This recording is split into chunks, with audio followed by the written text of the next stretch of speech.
I was once told that walking through a doorway could cause someone to forget even the most precious memories they had. Memories of good, memories of bad, memories of love and of loss, all tucked away neatly, stored like the worn-out blankets that were kept to dress the rainy days and bad habits that happen from time to time. Or what it felt like to rest your head on a friend's shoulder that still carries with it the creases from where you last placed your heart. Just like that. Gone within a single step.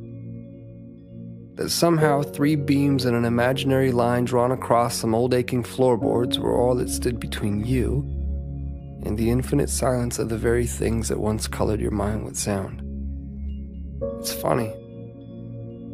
You can make yourself believe almost anything if you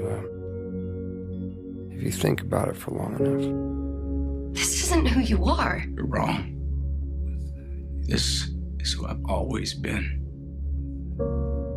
I was once told that the love I felt beating inside my chest was nothing more than my mind playing an unfair trick on my heart. And like a pair of dice dancing along the uneven pavement, their fate, much like yours or mine, had already been decided.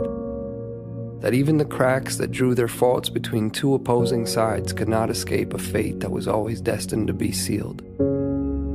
To think that someone could actually believe that the swelling tides of my heart were no more than an anxious highway of ins and outs anchoring my imagination to the castles I've been building in the sky. Well, Looks alive. maybe they are the crazy ones. Then again, I have been known to misplace my hope in the way things fall. And if I had to confess, there stands a greater chance that I've all but lost my mind in here. So I suppose it's better off this way. Because I've always believed that the odds of finding what you seek tend to favor those who are open to seeking them in the first place. And I, for one, have never quite understood how odds stand to get even without that frame in mind.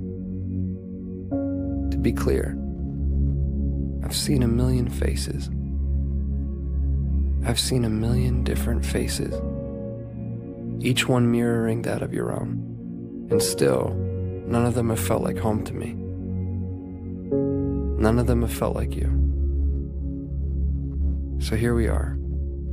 And I can vaguely and strangely trace your outline. I can remember what it felt like to hold you. I can remember what it was like to stare blindly into your eyes for what felt like an eternity. How could I forget that? I could never forget that. I could never forget you. No matter how long it takes for my words to make their way through the vastness of this place we've called home, I unto you and you unto me, I say them and will continue to do so. Day after day, night after night, never knowing if you'll actually hear them. There's no place for time here. Just overlapping moments where I thought I'd found you. Where I thought I heard the sound of your breath. Where I felt your heart as it waited patiently for mine, retracing the steps that we left in the life before last. Before our eyes closed. Before the great divide. Before a doorway stood between you and me. As it stands, I found myself in that doorway again, with both feet in and your heart on my sleeve. But I can't bring myself to walk through this time. Not yet, at least. Not until I take one last look and see that it was you. That it was always you. Our hearts strewn across those old fragile floorboards. The silhouettes of each and every one of our memories playing out like a story that we both know we've seen before. I remember now. This was where I first found you. She's lucky to have you. And beyond those closed doors, I will find you again. My love. Leadership is a lonely pursuit. I will find you again. You don't have to do this alone. I will find you again. But you keep her centered. I will find you. You got it backwards.